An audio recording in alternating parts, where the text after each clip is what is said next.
Bienvenue dans Développons ce sujet, je suis votre hôte. Et aujourd'hui, nous plongeons au cœur de la force qui est en train de réécrire les destins de l'Afrique. La transformation numérique, c'est le moteur de l'économie, de l'éducation, de la gouvernance. Mais au-delà des startups flamboyantes et des méga levées de fonds, il y a un fait brutal. La moitié du continent africain reste toujours hors ligne. Ce qui veut dire que la moitié de la population d'Afrique manque encore d'accès à l'Internet. Et connaissant qu'aujourd'hui l'accès à l'Internet n'est plus un luxe, c'est une infrastructure. C'est la route invisible qui mène à des opportunités. Nous vivons dans ce qu'on appelle l'économie digitale et on ne doit pas laisser des milliers de potentiels en dehors de cette économie. Le tableau est un paradoxe. D'un côté, nous avons des villes comme Nairobi, Lagos ou le Cap en Afrique du Sud. Des hubs technologiques qui rivalisent avec les meilleurs du monde. Au-delà des millions de nos frères et sœurs dans les zones rurales et périurbaines sont complètement coupés des réseaux. C'est là que se forme le problème. C'est là que le fossé est le plus douloureux. Lorsque la pandémie a frappé, sans connexion, des enfants ont été privés de l'éducation. Nous l'avons vu. Les écoles ont été obligées de ne plus continuer à fonctionner parce que les élèves ne pouvaient pas aller à l'école. Tout cela à cause de l'absence de la connectivité et de meilleurs cadres d'éducation dans plusieurs pays. Aujourd'hui, avoir des salles de classe comme nous les avons par exemple en RDC, c'est complètement désolant et regrettable. Les enfants doivent étudier dans de bonnes conditions, surtout dans un pays qui se bavane partout en disant qu'il est un pays potentiellement riche, mais ayant les taux de pauvreté les plus élevés. Et aujourd'hui, ce qui confronte la République démocratique du Congo est complètement désolant. Mais l'Afrique a une histoire de résilience et d'innovation.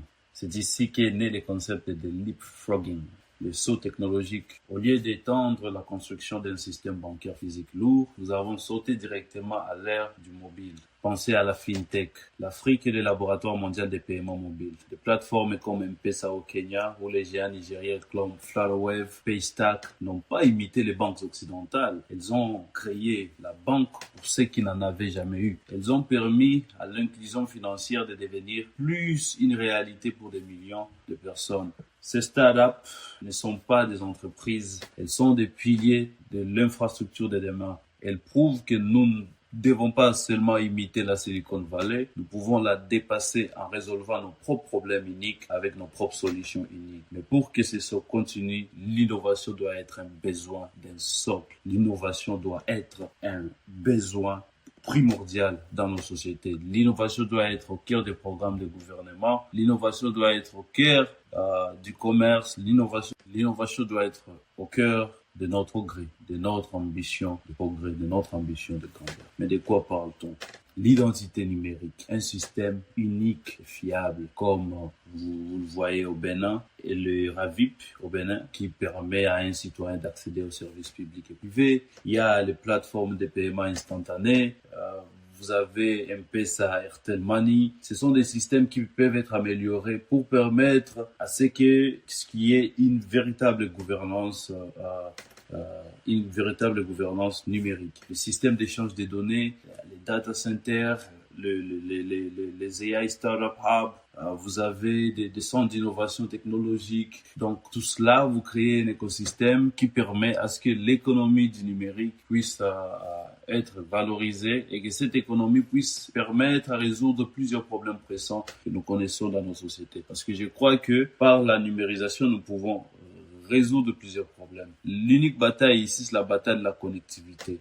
Et puis cette bataille se gagnera grâce à la technologie. Mais elle sera menée par les hommes et les femmes d'Afrique. Notre jeunesse est l'atout majeur. Ils sont nés dans ce chaos. Ils sont en train de développer des solutions, non seulement pour l'Afrique, mais pour le monde. L'accès à la connexion, c'est aussi l'accès à la connaissance aujourd'hui. Nous devons massivement investir dans l'alphabétisation numérique. La fibre optique ne sert à rien si personne ne sait lire l'écran, si personne n'est formé à la cybersécurité, si les femmes sont laissées de côté. Les gouvernements doivent passer du rôle de régulateur restrictif à celui de partenaire facilitateur. Créer des cadres légaux clairs, stables et équitables qui encouragent l'innovation et protègent les utilisateurs. L'innovation prospère dans la liberté et là où il n'y a pas de restrictions. Parce qu'innover, c'est inventer, c'est créer quelque chose de nouveau. Vous ne pouvez pas créer quelque chose de nouveau dans un environnement qui vous limite d'abord. Il faudrait que l'environnement pour vous accorder cette chance-là de créer, d'innover, de rêver. Et cela, c'est de créer un cadre légal qui propulse cela et non un cadre légal qui bloque et qui freine toute innovation. Combien de jeunes parviennent à créer des entreprises prospères dans notre pays? Mais toutes ces entreprises sont offusquées par la mauvaise appréhension du gouvernement, les mauvaises pratiques de taxation illégale, d'imposition illégitime. Donc, les jeunes connaissent tous ces problèmes. Nous sommes à un point de bascule, au fait. La transformation numérique est notre chance de corriger des siècles de disparités. C'est l'unique fois dans l'histoire que nous avons ce qu'on appelle la connaissance universelle, l'universalisation de la connaissance. Nous avons accès à des informations précises. Et aujourd'hui, avec l'intelligence artificielle, nous pouvons utiliser ces informations pour bâtir des sociétés modèles. Il est possible de le faire. Mais cela demande des hommes et des femmes visionnaires capables de voir l'opportunité qui se trouve dans les e-governing, la gouvernance numérique, et de voir comment cela peut aider à résoudre plusieurs problèmes structurels, plusieurs problèmes de gouvernance, plusieurs problèmes d'absence de compétences que notre pays connaît. Donc, il y a de l'ambition, il y a de la grandeur dans cette transformation numérique. Nous sommes à un point de bascule, comme je l'ai dit. Et la transformation numérique est notre chance de corriger des siècles de disparités. Et puis, c'est ainsi que l'Afrique passera de la périphérie au centre, et à l'innovation mondiale. Parce qu'il suffit d'avoir de l'innovation appropriée pour être connecté au centre. Donc, c'est ainsi que nous pouvons réellement développer notre Afrique d'une façon correcte. La transformation numérique n'est pas seulement une question de connecter les appareils. C'est une question de connecter des destins, des talents, des opportunités. C'est de donner à chaque Africain l'outil d'écrire sa propre histoire de succès. Rejoignez-nous dans cette liste avec iGen Next, avec le African Coalition for Development, parce que nous allons le faire et nous allons le faire dans notre lifetime.